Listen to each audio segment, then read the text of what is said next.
Hello friends, 10th standard சயின்ஸுக்கான top 10 7 mark question மட்டும் சொல்கிறேன். ஆக்சுவலாக இது இப்போ நான் சொல்லக்கூடிய இது உங்களுக்கு 7 மார்க்லேயும் வரலாம், 4 மார்க் கொஸ்டின்லேயும் வரலாம். பட் பார்த்தீங்க அப்படின்னா நீங்கள் எழுத வேண்டிய 3 7 மார்க்குமே என்னென்ன படிச்சிருந்தா அட்டன் பண்ணலாம் அப்படிங்கிறத நான் ஃபஸ்ட்டு சொல்லிடுறேன். ஃபஸ்ட்டு ஃபிசிக்ஸில் பார்த்தீங்க அப்படின்னம்னா உங்களுக்கு 8 கேள்வி கொடுத்துருக்கேன். இதுலேயும் நமக்கு சிங்கிள் 7 மார்க்காக கேட்கிறதுக்கு வாய்ப்பு இருக்கக்கூடியது அப்படின்னம்னா நிலைமத்தினுடைய வகைகள் ஒவ்வொன்றிற்கும் உதாரணம், நேர்கோட்டு உந்தமாறா விதியினை மெய்ப்பிக்க, நியூட்டனின் இயக்க விதிகளை கூறுக. இந்த 3 மட்டும்தான் சிங்கிள் 7 மார்க்காக கேட்குறதுக்கு வாய்ப்பு இருக்கக்கூடியது ஃபிசிக்ஸில் இருக்கக்கூடிய மொத்த பாடங்கள்லேயே. மிச்ச கீழே இருக்கக்கூடிய ஒளியினுடைய பண்பு, கண் குறைபாடு, கிட்டப்பார்வை, தூரப்பார்வை, LED advantages, alpha beta gamma, இதெல்லாம் பார்த்தீங்க அப்படின்னா உங்களுக்கு 4 மார்க் கொஸ்டினில் கேட்கக்கூடியது. அப்போ இந்த 3 சிங்கிள் 7 மார்க்னு சொல்லும்போது இந்த 3ல் 1 உறுதியாக எக்ஸாமில் கேட்கக்கூடியது. நிலைமத்தினுடைய வகைகள் ஒவ்வொன்றிற்கும் உதாரணம், நியூட்டனின் இயக்க விதிகள், நேர்கோட்டு உந்தமாறா கோட்பாடு. அதுக்கப்புறம் கீழே இருக்கிறதுல 4 மார்க்கில் இம்பார்ட்டன் அப்படின்னம்னா ஒளியினுடைய பண்பு, கிட்டப்பார்வை, தூரப்பார்வை, எல்இடி இதெல்லாம் பார்த்தீங்க அப்படின்னா லாஸ்ட் இயர் நமக்கு கேட்கலன்னு சொல்லும்போது இந்த வருஷம் இதெல்லாமே எதிர்பார்க்கலாம். இந்த கேள்வி ஒளியினுடைய பண்பு இந்த 2ல் 1 உறுதியாக வந்துடும் உங்களுக்கு. 4 மார்க்லேயோ இல்லை 7 மார்க்கில் 2 கேட்டு 1 எழுதுறதுலேயோ உங்களுக்கு உறுதியாக வரக்கூடியது.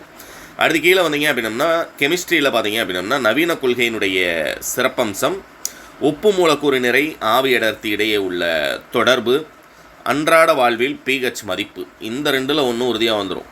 ரைட்டுங்களா? பட் இதுக்கு ஆப்போசிட்டில் உங்களுக்கு 2 மார்க்கில் என்ன கேட்குறாங்க அப்படிங்கிறது நான் மேலே 2 மார்க் போடும்போது சொல்கிறேன். இதெல்லாம் உங்களுக்கு 7 மார்க் கொஸ்டினில் கீழே கேட்பதற்கு வாய்ப்பு இருக்கக்கூடியது அப்படிங்கிறது. 2 அட்டன் பண்ணிடலாம், இருந்தாலும் இந்த 1 சேர்ந்து படிச்சுக்கோங்க. கரும்பிலிருந்து எத்தனால் எவ்வாறு தயாரிக்கப்படுகிறது 3 ஆச்சா? இந்த 3ல் 1 7 மார்க் கொஸ்டினில் உங்களுக்கு கேட்பதற்கு வாய்ப்பு இருக்கக்கூடியது. அடுத்தது பார்த்தீங்க அப்படின்னம்னா உயிரியல், பயாலஜியில் ஆக்சுவலாக இதில் நான் 2-3 கொஸ்டின் சேர்க்க வேண்டிய கேள்விகளே உங்களுக்கு என்ன செய்யலை அப்படின்னம்னா சேர்க்கல. அது என்ன அப்படிங்கிறது இப்போயே நான் சொல்லிடுறேன், வீடியோவில் சொல்லிடுறேன். ரத்தத்தினுடைய பணிகள், ஒளிவினை மற்றும் ஒளிசாரா வினை எவ்வாறு வேறுபடுத்தப்படுகிறது. கீழே பார்த்தீங்க அப்படின்னம்னா அப்படியே உங்களுக்கு ஒரு சூழின் அமைப்பை படத்துடன் விளக்குக, ரொம்ப ரொம்ப இம்பார்ட்டன்ட். ரைட்டுங்களா?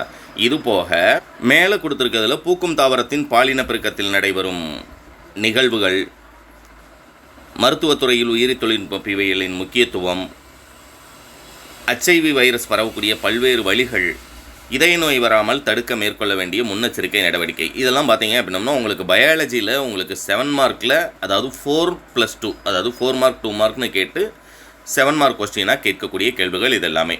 ரைட்டுங்களா? இது எல்லாமே உங்களுக்கு கொஸ்டின் வித் ஆன்சரோட வேணும்னா தான் உங்களுக்கு அந்த 100 ப்ரைஸ் அப்படிங்கிறது சொல்லியிருந்தேன். கொஸ்டின் வித் ஆன்சரோட உங்களுக்கு 1 மார்க்லேருந்து லாஸ்ட்டாக 7 மார்க் வரைக்குமே இம்பார்ட்டன்ட் மட்டும் தமிழ் மீடியம் தனியாகவும் இங்கிலீஷ் மீடியம் தனியாகவும் கொடுத்துருப்பேன். ஒவ்வொரு மீடியத்துக்கும் பார்த்தீங்க அப்படின்னா ப்ரைஸ் அந்த 100 அப்படிங்கிறது. என்னுடைய நம்பர் 8072021999. அந்த நம்பருக்கு பே பண்ணிட்டு மெசேஜ் பண்ணிங்க அப்படின்னா சென்ட் பண்ணிடுவேன். சயின்ஸுக்கு மட்டும் கிடையாது, சோசியலுக்கு டைம் இல்லை, நமக்கு லாஸ்ட்டு 2 டேஸ் தான் இருக்குது. சோசியலுக்கு வேணும் அப்படின்னம்னாலும் இப்போ நீங்கள் என்ன செஞ்சுக்கலாம், பே பண்ணி அந்த இம்பார்ட்டன்ட் கொஸ்டின் மட்டும் இருக்கக்கூடிய அந்த மெட்டீரியல் வாங்கிக்கலாம். இங்கிலீஷ் மீடியம் ஸ்டூடெண்ட்ஸுக்கு சோசியல் இருக்குன்னு மாட்டேன். தேங்க்யூ.